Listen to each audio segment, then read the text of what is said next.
A morte de Sansão marcou o fim da era dos grandes juízes guerreiros. Israel continuava vivendo na terra prometida, mas ainda era uma nação dividida. Cada tribo administrava seu próprio território. Não havia um rei. Não existia um governo central. E, embora alguns períodos de paz ainda acontecessem, a instabilidade permanecia. Foi nesse cenário que Deus começou a preparar uma mudança que transformaria completamente a história de Israel. Mas essa mudança não começou em um campo de batalha, nem dentro de um palácio.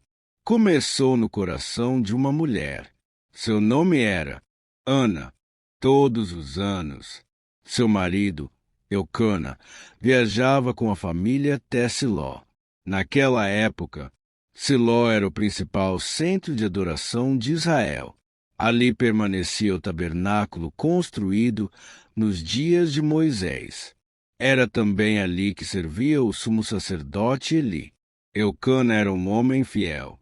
Todos os anos apresentava sacrifícios ao Senhor, mas, dentro de sua própria casa, existia uma dor que ninguém conseguia aliviar. Ana não podia ter filhos. Naquele tempo, a maternidade era considerada uma das maiores bênçãos para uma família israelita. A esterilidade trazia não apenas tristeza, mas também vergonha diante da sociedade. Como se isso não bastasse, Eucana possuía outra esposa. Seu nome era Penina. Ela tinha filhos, muitos filhos, e fazia questão de lembrar Ana disso constantemente. Todos os anos, durante as viagens para Siló, as provocações aumentavam. Penina zombava, humilhava, fazia Ana chorar. O sofrimento tornou-se tão profundo que muitas vezes Ana sequer conseguia comer. Eucana tentava consolá-la. Perguntava: por que você chora? Será que eu não sou melhor para você do que 10 filhos? Era uma tentativa sincera de confortá-la, mas existiam dores que nem mesmo o carinho podia apagar. Naquele ano, depois da refeição no tabernáculo, Ana levantou-se sozinha, entrou no lugar de oração e fez algo que mudaria toda a história de Israel. Ela derramou sua alma diante de Deus. Não era uma oração decorada, nem um discurso preparado. Era o clamor de alguém que já havia perdido todas as forças. Enquanto chorava, fez um voto. Disse ao Senhor: se olhares para a aflição da tua serva e me deres um filho, eu o dedicarei a ti por todos os dias da sua vida. Era uma promessa extraordinária. Ana não pedia um filho para si. Estava disposta a devolvê-lo a Deus. Enquanto orava silenciosamente, seus lábios se moviam, mas nenhuma palavra era ouvida. O sacerdote Eli observava de longe. Pensou que aquela mulher estivesse embriagada. Aproximou-se e perguntou por quanto tempo ela continuaria daquele jeito. Ana respondeu com humildade. Disse que não havia bebido vinho. Estava apenas derramando diante de Deus toda a angústia que carregava. Ao perceber seu engano, Eli respondeu: vá em paz, e que o Deus de Israel conceda o pedido que você fez. Ana saiu daquele lugar diferente. Seu problema ainda não havia sido resolvido. Nada mudará ao seu redor, mas algo havia mudado dentro dela. Pela primeira vez em muitos anos, seu coração encontrou esperança. Algum tempo depois, a promessa tornou-se realidade. Ana engravidou e deu à luz um menino. Chamou-o de Samuel. O nome significava ouvido por Deus. Porque, como ela mesma dizia, aquele menino havia sido pedido ao Senhor. Mas Ana jamais esqueceu o voto feito naquela oração. Ela sabia que Samuel não lhe pertencia completamente. Desde antes do nascimento, sua vida já havia sido entregue a Deus. E, quando chegasse o momento certo, ela faria algo que poucas mães seriam capazes de fazer. Entregaria o próprio filho para viver no tabernáculo, sem imaginar que aquele menino mudaria para sempre a história de Israel. Os primeiros anos de Samuel foram vividos ao lado de sua mãe. Ana aproveitou cada momento. Sabia que aquele tempo seria curto. Quando o menino foi desmamado, cumpriu a promessa feita diante de Deus. Levou Samuel até Siló. Ali, apresentou ao sacerdote Eli e lembrou-lhe da oração feita anos antes. Disse: Por este menino eu orava, e o Senhor concedeu o pedido que lhe fiz. Agora eu entrego ao Senhor por todos os dias da sua vida. Era um momento emocionante. Ana voltaria para casa, mas Samuel permaneceria no tabernáculo, ainda criança, longe da família. A partir daquele dia, sua casa passou a ser o lugar mais sagrado de Israel. Enquanto outras crianças aprendiam os trabalhos do campo, Samuel aprendia a servir no tabernáculo. Ajudava nos pequenos serviços, preparava os utensílios, auxiliava os sacerdotes, observava diariamente tudo o que acontecia naquele lugar. Mas existia um enorme problema. Embora o tabernáculo fosse o centro da adoração ao Senhor, nem todos que serviam ali viviam de maneira correta. O sacerdote Eli já era um homem muito idoso. Durante muitos anos havia servido fielmente, mas seus filhos, Ofni e Finéias, seguiam um caminho completamente diferente. Também eram sacerdotes, mas utilizavam a posição que ocupavam para benefício próprio. Segundo o relato bíblico, antes mesmo de os sacrifícios serem concluídos, seus servos retiravam à força as melhores porções da carne oferecida ao Senhor. Se alguém tentasse impedir, era ameaçado. Além disso, os dois sacerdotes envolveram-se em práticas imorais dentro do próprio tabernáculo, a casa de Deus, que deveria inspirar reverência. Começava a ser marcada pela corrupção. Eli sabia do comportamento dos filhos. Chegou a repreendê-los, mas suas palavras nunca foram acompanhadas de uma atitude firme. Permitiu que continuassem exercendo o sacerdócio, mesmo sabendo dos abusos que cometiam. Enquanto isso, Samuel crescia em silêncio. O livro de Samuel cria um contraste impressionante. Sempre que descreve a corrupção dos filhos de Eli, logo em seguida apresenta Samuel, como se dissesse ao leitor que, mesmo nos momentos mais difíceis, Deus já preparava uma resposta. Enquanto Ofni e Finéias afastavam o povo, Samuel conquistava o respeito de todos. Enquanto alguns sacerdotes buscavam vantagens pessoais, o menino aprendia a servir com humildade. Todos os anos, Ana voltava a Siló para visitar o filho. Levava-lhe uma pequena túnica feita por suas próprias mãos. Era um gesto simples, mas cheio de significado. Mesmo distante, continuava acompanhando seu crescimento, e Deus também continuava abençoando Ana. Depois de Samuel, ela teve outros filhos e filhas. A mulher que durante tantos anos chorara por causa da esterilidade, agora via sua casa cheia, mas seu primeiro filho continuava vivendo no tabernáculo, sem que ninguém percebesse. O menino crescia exatamente onde Deus o queria, porque muito em breve, quando quase toda a nação parecia mergulhada no silêncio espiritual, uma voz voltaria a ser ouvida. E essa voz chamaria Samuel pelo nome. Naqueles dias, Israel atravessava um período de profundo silêncio espiritual. O livro de Samuel descreve aquela época com uma frase marcante. A palavra do Senhor era rara naqueles dias. As visões não eram frequentes. Não significava que Deus tivesse deixado de existir, mas que poucos estavam dispostos a ouvi-lo. O tabernáculo continuava em Siló. Os sacrifícios ainda eram oferecidos. As cerimônias continuavam acontecendo.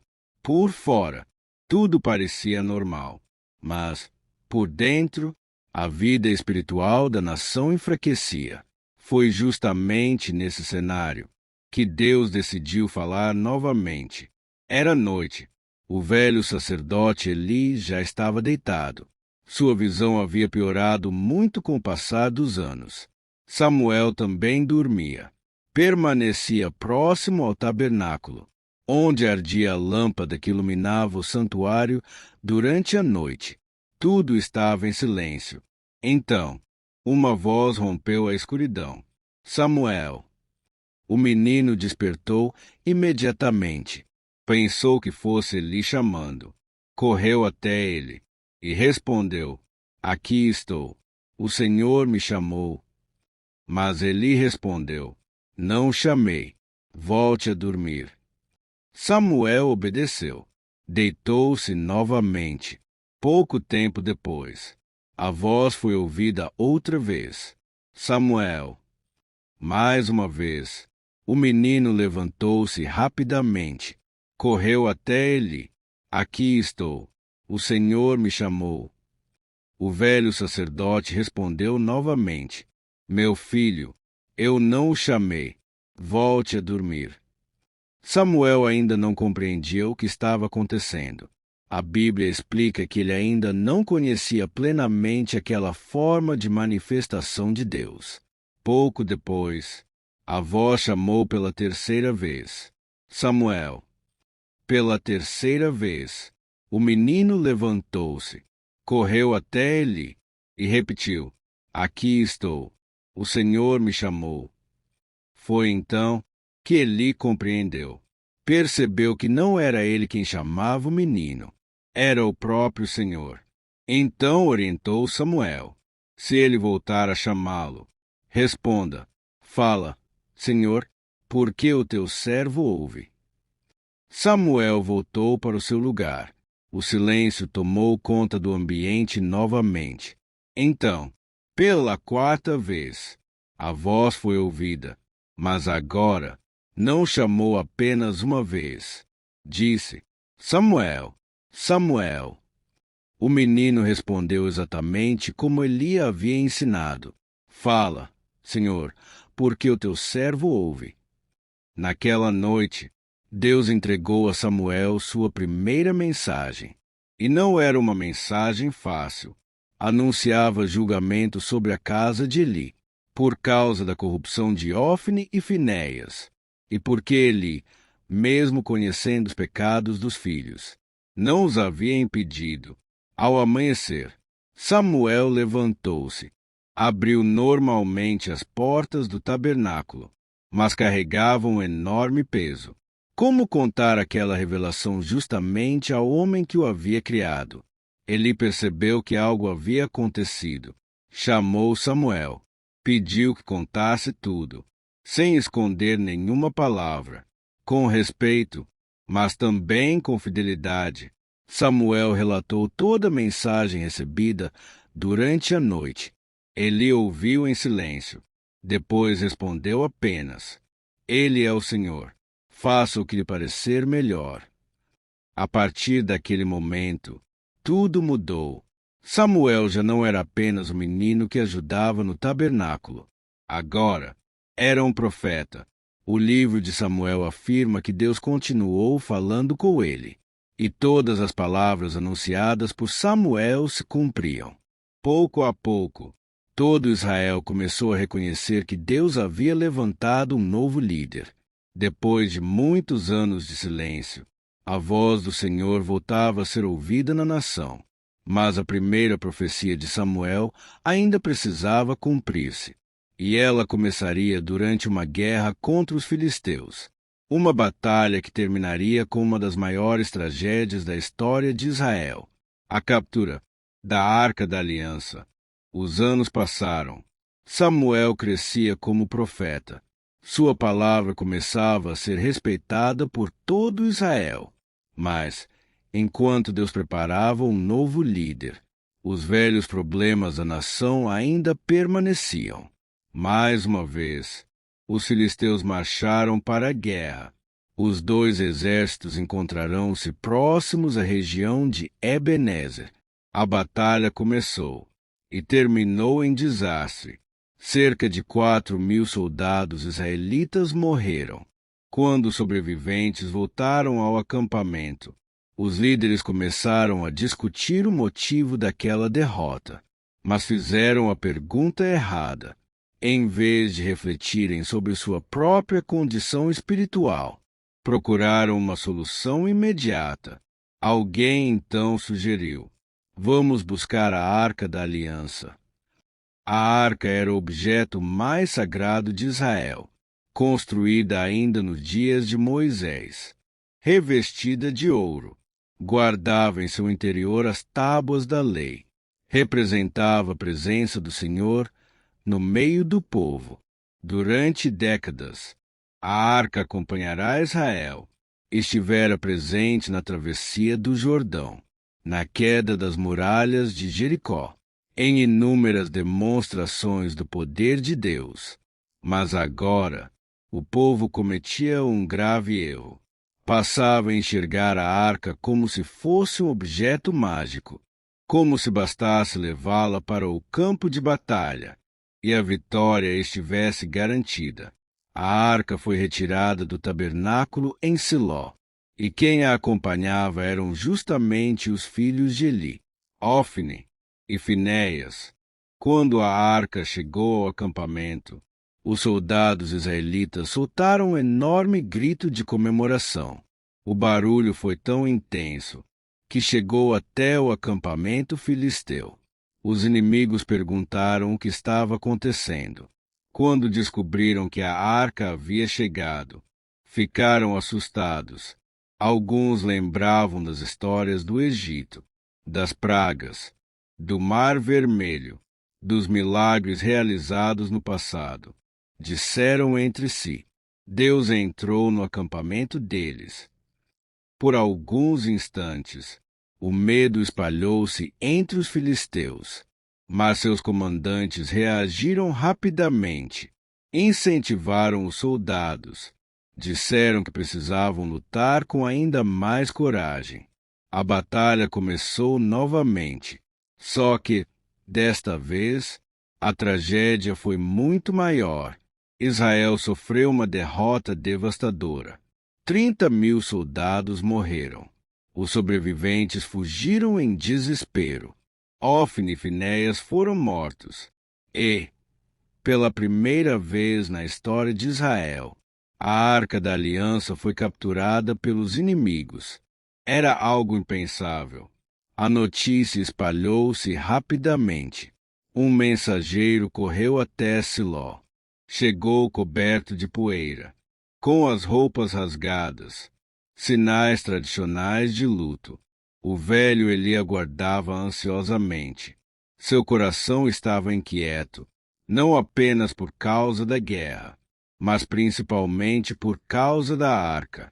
Quando ouviu sobre a derrota, sobre a morte dos filhos, e, finalmente, sobre a captura da arca, seu corpo já não suportou. Eli caiu para trás, quebrou o pescoço e morreu. Tinha 98 anos. Durante 40 anos, havia sido juiz de Israel. No mesmo dia, a esposa de Finéias entrou em trabalho de parto. Ao saber da morte do marido, do sogro e da captura da arca, deu à luz um menino. Antes de morrer, deu-lhe um nome carregado de tristeza, Icabo, que significa: foi-se a glória de Israel. Parecia que tudo havia acabado. A arca estava nas mãos dos filisteus.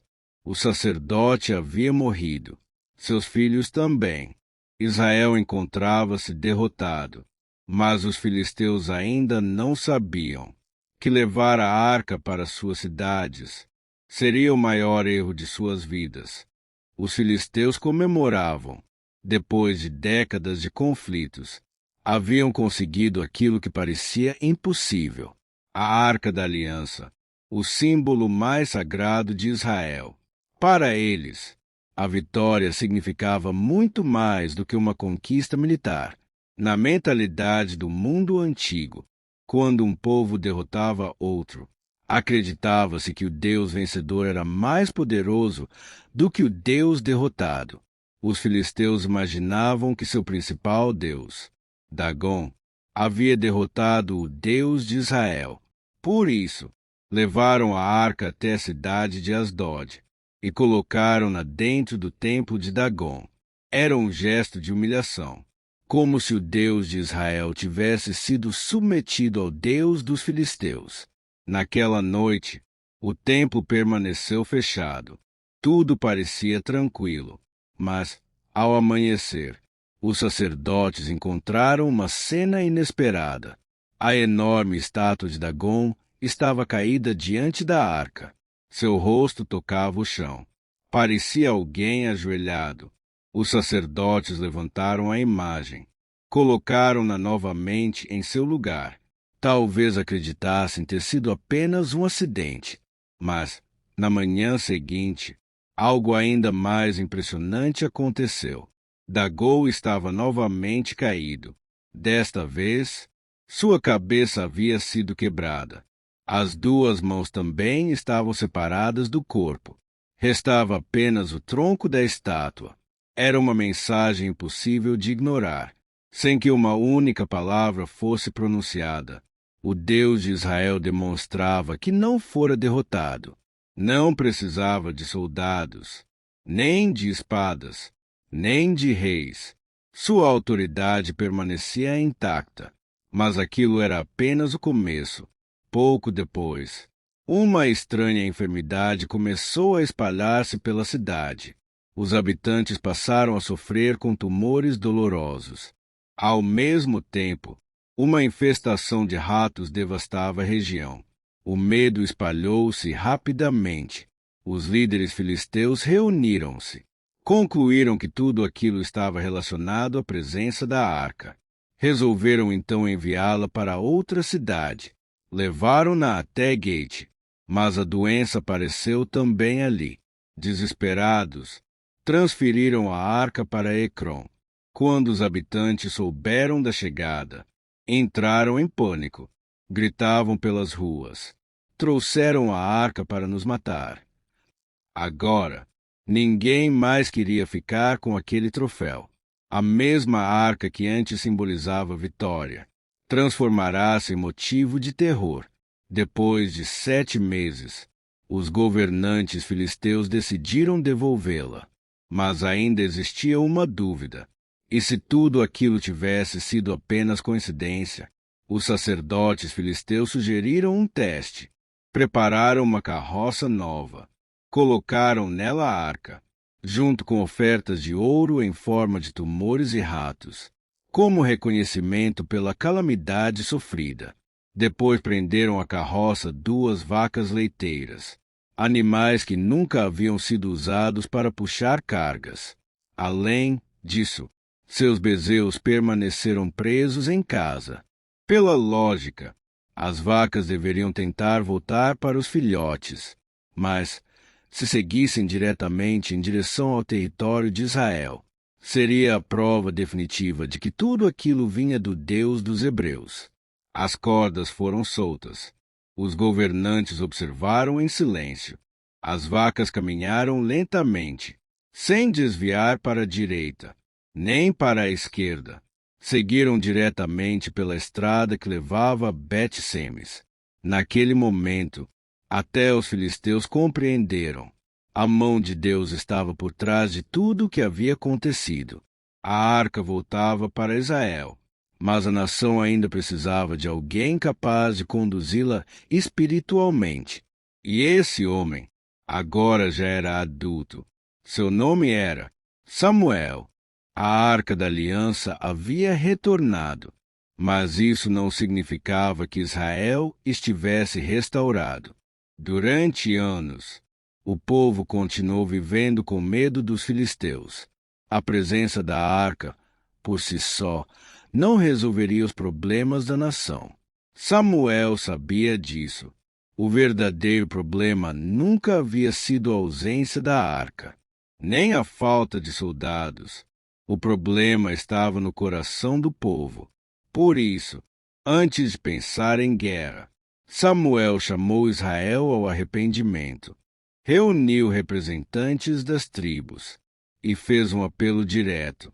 Disse: se vocês querem voltar ao Senhor de todo o coração, lancem fora os deuses estrangeiros, abandonem Baal, abandonem Azerá e sirvam somente ao Senhor. Era uma decisão difícil. Durante gerações, a idolatria havia se espalhado por toda a terra, mas, dessa vez, algo diferente aconteceu. O povo ouviu. Os altares pagãos começaram a ser destruídos. As imagens dos falsos deuses foram abandonadas. Samuel convocou então toda a nação para reunir-se em Mispá. Homens e mulheres vieram de diferentes tribos.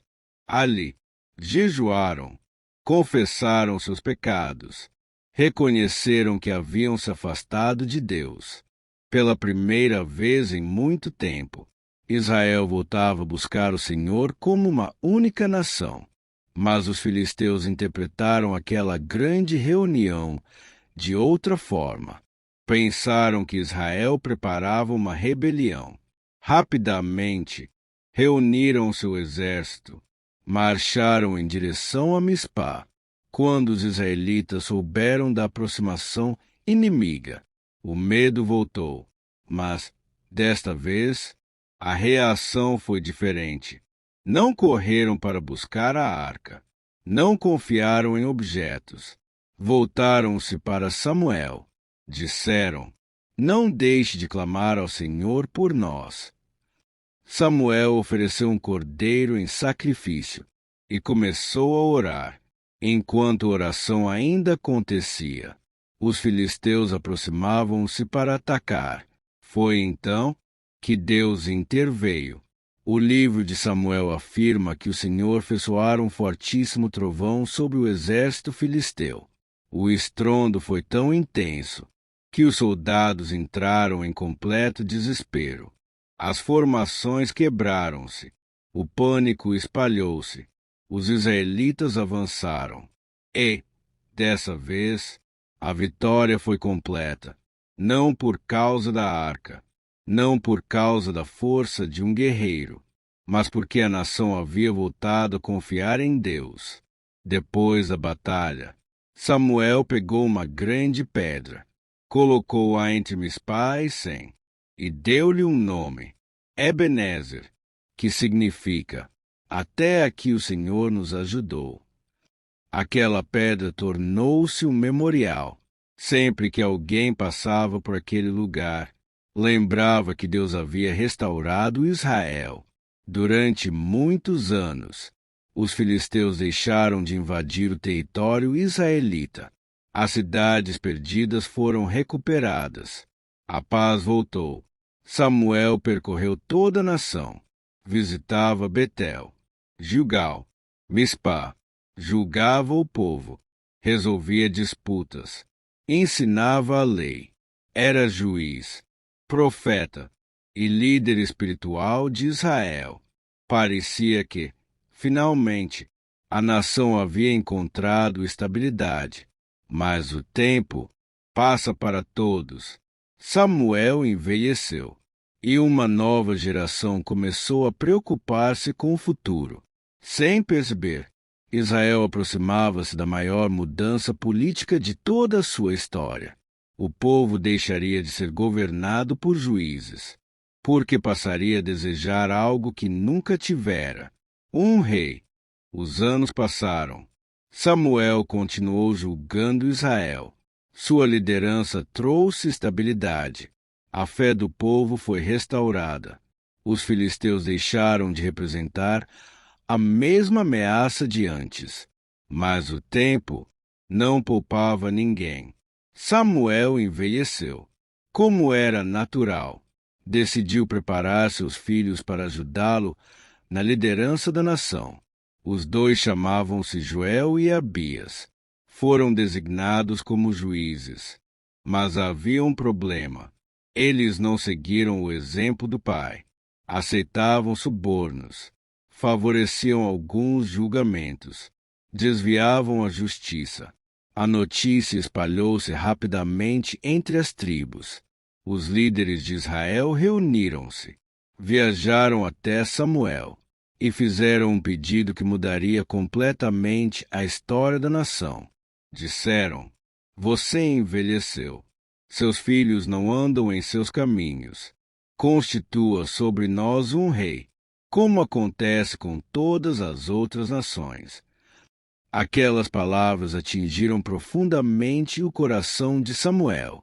Durante toda a vida, ele havia dedicado seus dias ao povo. Agora, parecia que tudo aquilo estava sendo rejeitado. Samuel levou aquela questão diante de Deus. Então recebeu uma resposta surpreendente. O Senhor disse: Atenda ao pedido do povo. Não foi você que eles rejeitaram. Foi a mim. Eles não querem que eu reine sobre eles. Mesmo assim, Deus mandou Samuel alertar o povo. Explicou como funcionaria um reino. Disse que o rei convocaria jovens para o exército, tomaria terras, cobriria impostos, exigiria trabalho, concentraria poder. Em outras palavras, Israel perderia parte da liberdade que possuía. Mas o povo permaneceu firme. Responderam: Não, queremos um rei. Queremos ser como todas as outras nações. Era uma mudança profunda.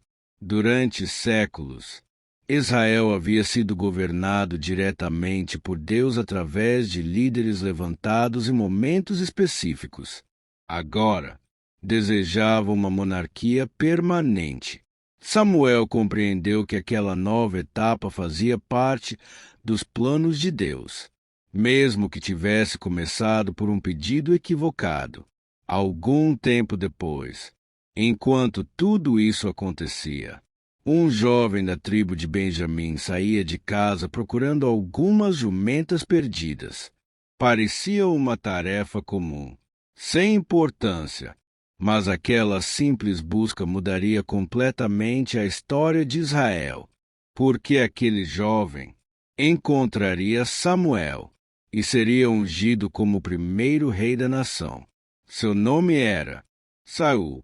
Poucos personagens tiveram uma influência tão profunda sobre a história de Israel quanto Samuel.